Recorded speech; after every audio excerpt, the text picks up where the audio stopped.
tiba masanya yang kita bawa tak lain tak bukan innallaha la yanzuru ila ajsamikum. Allah tak menengok badan, fisik, bentuk tubuh, baju. Ini sampulnya saja. Wala ila suwarikum. Allah tak menengok rupa, wajah. Walakin yanzuru ila qulub. Hati kamu yang bersih itulah yang kau bawa menghadap Allah Subhanahu wa taala. Yauma la yanfa'u malun, harta tak berguna, wala banun, anak tak bisa menolong. Harta tak berguna, anak tak mampu menolong.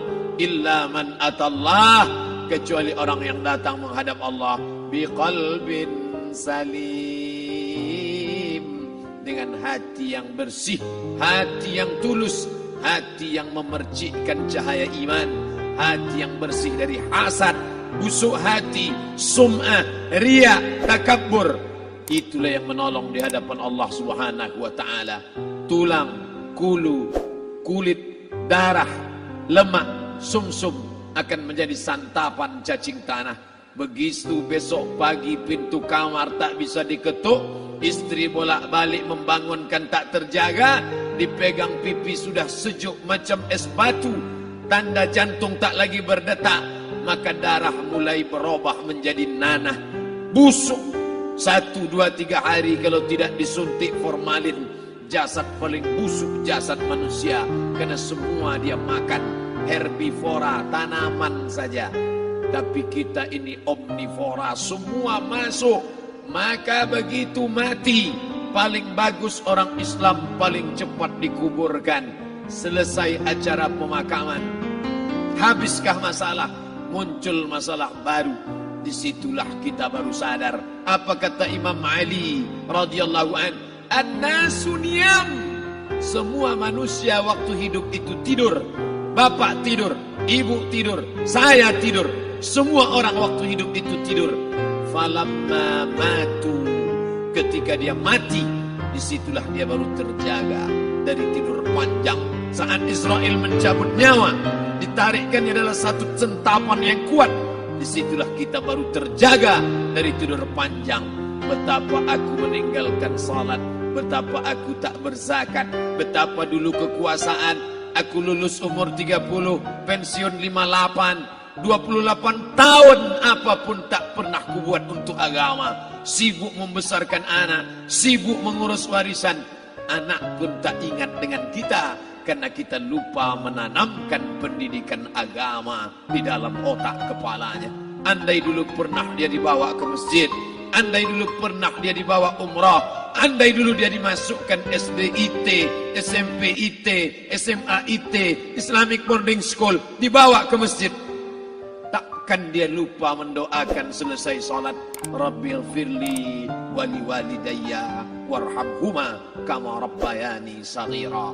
Harta yang banyak tak sempat menolong agama Allah. Anak tunggal semata wayang tak sempat dididik agama. Istri meninggalkan dalam keadaan stres susah hatinya karena dia tak diajarkan sabar menerima ridha ketetapan takdir Allah. Dan paling celaka, tak pernah anggota tubuh ini dipakai untuk berzikir, muhasabah, mengingat Allah. Tak pernah mata dipakai menengok Quran, kitab suci Allah. Tak pernah dipakai hati merenung sejenak, apa yang akan kubawa mati menghadap Allah Subhanahu wa ta'ala. Malam ini saya tak minta diajak ceramah tentang hukum zakat, hukum puasa. Saya tidak diajak tanya jawab apa hukum unjuk rasa besok tanggal 4.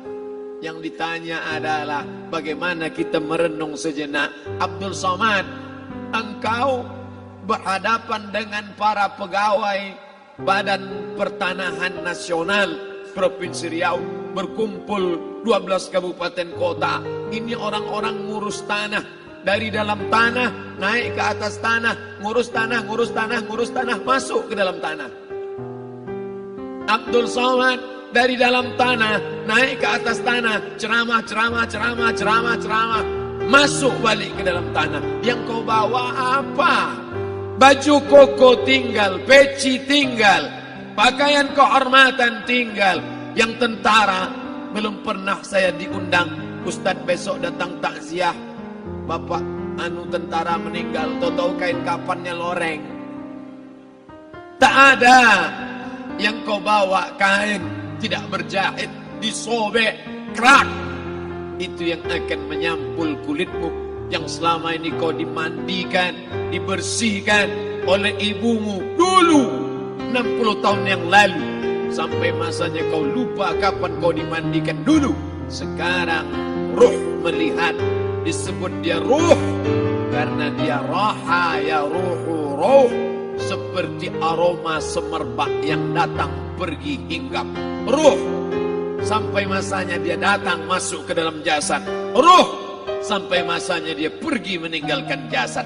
Malam ini dimuliakan Al-Mukarram Haji Abdul Somad LCMA. Kenapa Abdul Somad ini dimuliakan? Karena ruh hinggap sejenak sebentar, sampai masanya besok pagi dia ruh keluar dari dalam tubuh ini.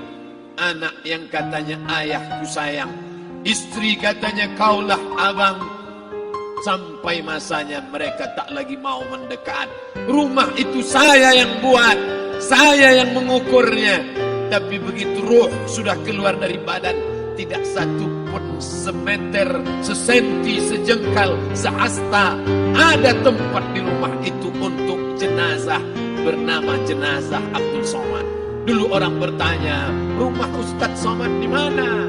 Hari ini orang tidak lagi bertanya, tak lagi menyebut nama. Orang sudah mengatakan kuburnya mana. Dulu kalau dia masuk masjid, didatangi orang, disalami orang, mahasiswa, anak-anak, remaja mencium tangannya sebagai tanda hormat. Tapi begitu diletakkan keranda, kita akan sholat jenazah nanti selepas sholat zuhur. Apa kata orang? Letakkan di tepi sana, letakkan di tepi sana. Tak satu pun mau mendekat, letakkan dia di sana. Bahkan sebagian mengatakan dalam masjid, letakkan dia di luar. Dia tidak disebut engkau yang mulia, tidak digunakan kata ganti orang langsung. Letakkan dia di sana. Bahkan sebagian tak lagi, padahal tempat paling mulia sebelah kanan, orang tak lagi mau di kanan, mulai dia menjauh ke kiri. Kenapa kau ke sana? Takut aku mimpi hantu nanti malam. Mana kawan, sahabat, andai tolan, anak menantu, teman sekantor, semuanya pergi meninggalkan. Yang tetap dibawa, kalau pernah kaki melangkah salat berjamaah di masjid, kalau pernah tangan mengusap kepala anak yatim, kalau pernah tangan mengucap subhanallah. Nanti di akhir tausiah kita akan berzikir, munajat, muhasabah diri, berdoa, mengenang apa yang akan kita bawa menghadap Allah Subhanahu wa taala. Datang malaikat membawa kain kafan dari cahaya, akan menyambut ruh yang mulia. Hadis riwayat Ahmad bin Ambal dalam kitab Al-Musnad. Turun malaikat berlomba-lomba membawa kain putih dari cahaya, menunggu ruh akan keluar. Ruh menetes seperti embun di ujung daun. Daun tidak bergoyang, ranting tidak patah. Ruh menetes pelan turun ke dalam kain kafan, dibawa malaikat ke pintu langit. Tak sabar mereka menyambut. Inikah dia yang selama ini berjamaah? Inikah yang dulu ketika dititipkan kekuasaan menolong agama Allah? Kam min masyhurin fil ardi walam yakun ma'rufan fis sama. Berapa banyak yang masyhur terkenal di bumi, malaikat tak mengenal dia. Ini roh siapa? Tapi ini bukan LCMA, dia bukan ustaz, dia bukan ulama, tapi imannya dalam. Kekuasaan dipakai menolong agama Allah. Ruhnya keluar di bawah. Semua malaikat mengucapkan salam. Inilah orang yang selama ini kami tunggu-tunggu. Catatannya sudah lama. Setiap pagi petang malaikat subuh membawa catatan namanya, malaikat malam membawa catatan namanya. Kami merindukannya. Begitu orang-orang yang masyhur di langit tapi tak dikenal makhluk bumi. Tapi ada sebaliknya, yang rohnya disentapkan, ditarik malaikat dengan begitu tarikan yang sangat kuat. Nabi bertanya saat Isra Mi'raj kepada mereka yang sudah mati ribuan tahun yang lalu, apa yang kalian rasakan? Yang satu mengatakan seperti tebasan pedang di tempat yang sama beratus kali. Yang satu mengatakan seperti kambing yang dikuliti hidup-hidup. Yang satu mengatakan seperti mata kail pancing ditarik dari kulit yang basah.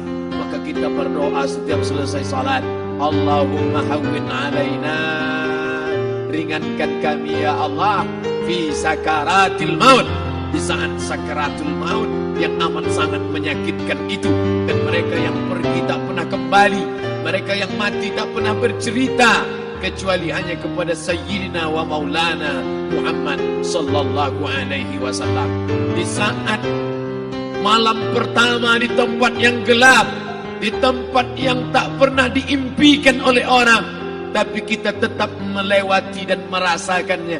Perlahan-lahan cacing tanah, ular-ulat kalajengking akan menggerogoti kulit yang selama ini dimandikan, selama ini dipakaikan sampo yang mahal, selama ini dioleskan pelembab yang lembut.